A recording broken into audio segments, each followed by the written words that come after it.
Hello दोस्तों, तो कैसे हैं आप लोग।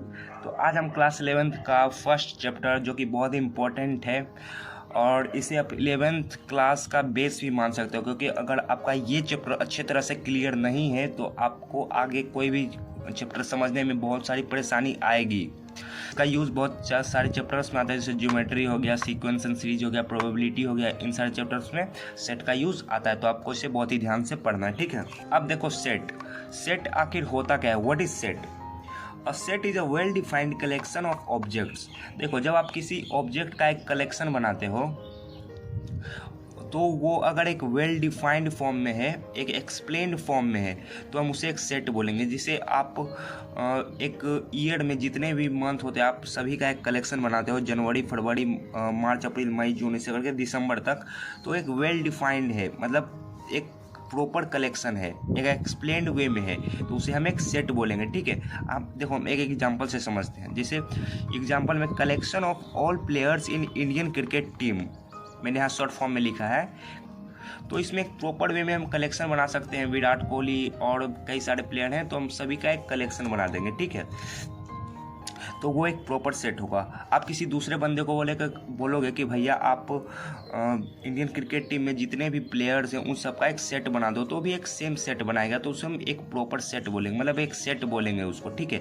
अगर आप वहीं बोलोगे उस व्यक्ति को कि आप एक कलेक्शन बनाओ of good players in Indian cricket team, कि इंडियन क्रिकेट टीम में जितने भी अच्छे प्लेयर्स हैं उनका आप एक कलेक्शन बना दो, तो वो एक सेट नहीं होगा, क्योंकि वो एक वेल डिफाइंड नहीं है। जैसे आपके लिए गुड प्लेयर कोई और हो सकता है, आपके लिए हो सकता है विराट कोहली अच्छा हो, लेकिन आप वही दूसरे व्यक्ति से पूछोगे तो हो सकता है विराट कोहली उसके लिए एक अच्छा प्लेयर नहीं हो, तो ये एक सेट नहीं होगा, ठीक है। ये आपको बातें अच्छे से समझनी होगी। देखो, हम सेट को रिप्रेजेंट कैसे करते हैं। यहाँ लिखा हुआ ए इक्वल टू, यहाँ एक सेट दिया हुआ है, तो ये ए जो है इसे हम, ये सेट का नोटेशन है, इससे हम सेट को रिप्रेजेंट करते हैं, ठीक है। और ये एक सेट दिया हुआ है जिसमें ये जो आपको 2, 4, 8, 9 दिख रहे हैं, ये एलिमेंट, इसको सेट का एलिमेंट बोलेंगे, ठीक है। इन्हीं को कार्डिनल नंबर्स भी बोला जाता है, इन्हीं को हम एलिमेंट भी बोलेंगे, तो नोटेट कर रहे हैं, ठीक है।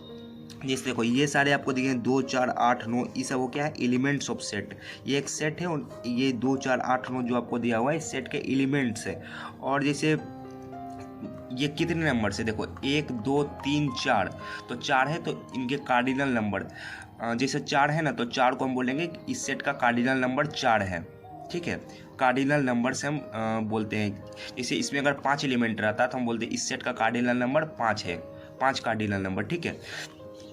यहाँ देखो, जैसे ए से हम इसको नोटेट किए, तो आप ए की जगह कोई भी लेटर ले सकते हो। जैसे आप बी से रिप्रेजेंट कर दो, सी से कर दो, एम से कर दो, पी से कर दो, doesn't matter, but always denoted by capital letter. लेकिन हमेशा आपको कैपिटल लेटर से ही डिनोट करना है सेट को, ठीक है। सेट थ्योरी जो दिया गया था किनके द्वारा, एक जर्मन मैथमेटिशियन थे, जॉर्ज कैंटर, एक बहुत ही ग्रेट साइंटिस्ट थे, तो इन्होंने ही सेट थ्योरी हम लोग को दिया था, तो आपको याद रखना है, बहुत इंपॉर्टेंट। सेट को रिप्रेजेंट कैसे करते हैं, how can we represent a set. तो सेट को मेनली 2 पार्ट में रिप्रेजेंट करते हैं, टेबुलर फॉर्म और roster form and set builder form. पहला हुआ टेबुलर और रोस्टर फॉर्म एंड दूसरा सेट बिल्डर फॉर्म। देखो, आप इस फॉर्म में लिखोगे ए इक्वल टू, एक AEIOU लिख दिया, ये वोवेल्स हैं इंग्लिश अल्फ़ाबेट के, तो इसका एक सेट बना दिया, तो ये टेबुलर और रोस्टर फॉर्म में है। वही सेट बिल्डर फॉर्म में ऐसे लिखा हुआ है, ठीक है। जैसे देखो, ये एक टेबुलर फॉर्म में लिखा हुआ है। अब इसी को हम सेम चीज़ यहाँ पे लिखते हैं ए इक्वल टू, और इन सब के बदले हम सिर्फ यहाँ पे एक्स लिख दिए, ठीक है। हम सिर्फ एक्स लिख दिए, एंड पूरा के अथी बदले में हम सिर्फ एक्स लिखें, तो इसको हम थोड़ा सा एक्सप्लेन भी करेंगे। फिर थोड़ा एक सेमीकोलन लगा दिए। सेमीकोलन का मतलब होता है बिलोंग्स टू, मतलब X belongs to such that X is a vowel of English alphabet, ठीक है। यहाँ पर हम सिर्फ एक्स लिख दिए और एक्स को हम एक्सप्लेन कर दिए थोड़ा सा, सच that X is a vowel of English alphabet.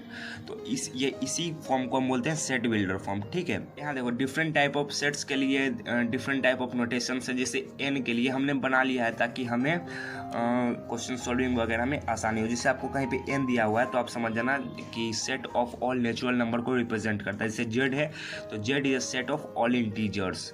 जैसे आपको कहीं पे जेड दे दिया तो आपको समझ जाना है कि वो एक सेट है जिसमें सभी इंटीजर्स है, ठीक है।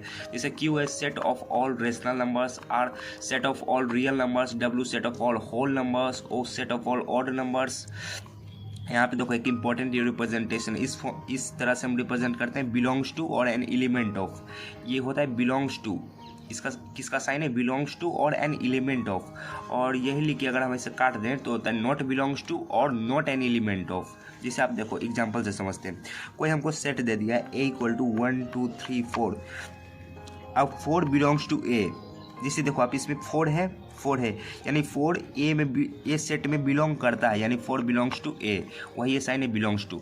अब देखो 6 नॉट बिलोंग्स टू ए, जिसे आप इसमें देखो इसमें 6 नहीं है, तो हम इसमें लिखेंगे 6 नॉट बिलोंग्स टू ए, ऐसे करके काट दिए कि सेट 6 जो है इस सेट में बिलोंग नहीं करता है। ठीक है, समझ गया। Type of sets, there are mainly 2 type of sets, finite set and infinite set. Finite set में हमको नाम से ही पता चल रहा है फाइनाइट सेट क्या होता है। If the number of elements are finite, मतलब जिन सेट्स के कार्डिनल नंबर्स को, मतलब जिन सेट्स के एलिमेंट्स को हम गिन सकते हैं आसानी से, उनको हम बोलेंगे फाइनाइट सेट। जैसे देखो ए इक्वल टू इतना 1 2 3 4, हम गिन लिए 1 2 3 4, यानी ये फाइनाइट सेट है। ठीक है, देखो ये क्या है, infinite set. If the number of elements are infinite, मतलब जिन सेट के नंबर इनफाइनाइट हो, जिनको हम गिन नहीं सकते। जैसे एग्जांपल में आप देखो, जैसे ये नेचुरल नंबर का एक सेट है, जैसे नेचुरल नंबर कितना 1 2 3 4 5 6 करते करते इन्फिनिटी तक हो जाएगा, उसको हम गिन नहीं सकते, तो उसको हम बोलेंगे कि भैया ये एक इनफाइनाइट सेट है, इसको हम गिन नहीं सकते। ठीक है, तो सेट 2 टाइप का होता है, finite and infinite. Okay, take it easy. और तरह के सेट होते हैं एम्प्टी सेट। एम्प्टी सेट नाम से ही पता चल रहा है कि ऐसा सेट जिसमें एक भी एलिमेंट ना हो, पूरा तरह से एम्प्टी हो, उसी को हम बोलेंगे नल सेट, और उसी को बोलेंगे हम वॉइड सेट। ठीक है, set having no elements, having 0 elements, जिसका एक भी एलिमेंट ना हो, उसको हम बोलेंगे एम्प्टी सेट। ठीक है, तो उसको हम डिनोट करेंगे किससे, ये एक एम्प्टी सेट, मतलब एक ब्रैकेट से डिनोट करते हैं, एम्प्टी ब्रैकेट से। ठीक है, और ये ग्रीक वर्ड है, इसको आप याद रखना, इससे भी हम एम्प्टी सेट को डिनोट करते हैं। जैसे कि एग्जांपल लेते हैं, set of all natural numbers less than 1। जैसे आप देखो नेचुरल नंबर्स क्या होते हैं, नेचुरल नंबर्स 1 होंगे, 1 2 3 4 5 करते करते इन्फिनिटी तक, बट एक से छोटा नेचुरल नंबर तो कोई हो ही नहीं सकता ना, तो वो हम एक एम्प्टी सेट से डिनोट करेंगे। ठीक है, तो उसको हम एम्प्टी सेट से डिनोट करेंगे। समझ गए। Sets are A and B are equal sets, 2 set A और बी को हम तभी इक्वल सेट बोलेंगे जब when their elements are same, जब उनके एलिमेंट्स इक्वल भी हो और सेम भी हो। जैसे देखो ए एक सेट है और बी एक सेट है, ए के सेट में क्या क्या एलिमेंट है, फिश वाटर एंड डॉग। ठीक है, और बी एक सेट है जिसका एलिमेंट है डॉग वाटर फिश। यानी देखो गौर से, तीनों का कार्डिनल नंबर भी सेम है, यानी 3 एलिमेंट्स तीनों में है, और एलिमेंट भी सेम है, फिश इसमें भी है, फिश इसमें भी है, वाटर इसमें, वाटर इसमें, और डॉग इसमें, डॉग इसमें भी है। यानी ऐसे सेट को हम बोलेंगे इक्वल सेट, जिनके कार्डिनल नंबर भी सेम हो और सारे एलिमेंट्स भी सेम हो, उनको हम बोलेंगे इक्वल सेट। ठीक है, यानी A and B are equal set.